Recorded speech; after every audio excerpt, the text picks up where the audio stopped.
ହଁ ମୁଇଁ ମୋର୍ ନାଁ ଘନଶ୍ୟାମ ପ୍ରଧାନୀ, ଘର ଗୁଡ଼ଭେଲା, ଥାନା ତୁଷରା, ଜିଲ୍ଲା ବଲାଙ୍ଗୀର।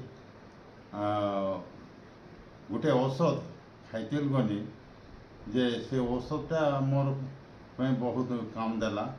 ମୋର୍ ଅଣ୍ଟା ବି ଦରଦ ହେଉଥିଲା, ହାତ ଗୋଡ଼ ଦରଦ ହେଉଥିଲା, ବହୁମୂତ୍ର କିଡ଼ନୀ ବି ଟିକେ ଟ୍ରବୁଲ୍ ଥିଲା। ତାପରେ ମୋର୍ ନଜର ବି ଟିକେ କମ୍ ଦୃଷ୍ଟି ରହିଥିଲା। ଭିପି ବି ମଧ୍ୟ ବହୁତ କମିଗଲା। ମୁଇଁ ଆଉ ଭିପି ଔଷଧ ନେଇ ଖାଇବାର୍ ନ ଇ ଔଷଧଟା ଖାଇନି ଯେନ୍ତା ସେଟା ମୁଇଁ 6ଟା ପୁଡ଼ିଆ ଖାଇନି, 11ଟା ପୁଡ଼ିଆ ଅଛି ପ୍ୟାକେଟ୍ରେ, ବୋଲେ 6ଟା ପୁଡ଼ିଆ ଖାଇକରି ମୋର୍ ତାନେ କି ସମସ୍ୟା ଟିକେ ବହୁତ ତଲ୍କେ ଯାଇଛେ। ହାତ ଗୋଡ଼ ଆଣ୍ଠୁ ଦରଦରୁ ଝିମଝିମ ଖାଇକରି ବି ହେଟା ହେଉଥିଲା।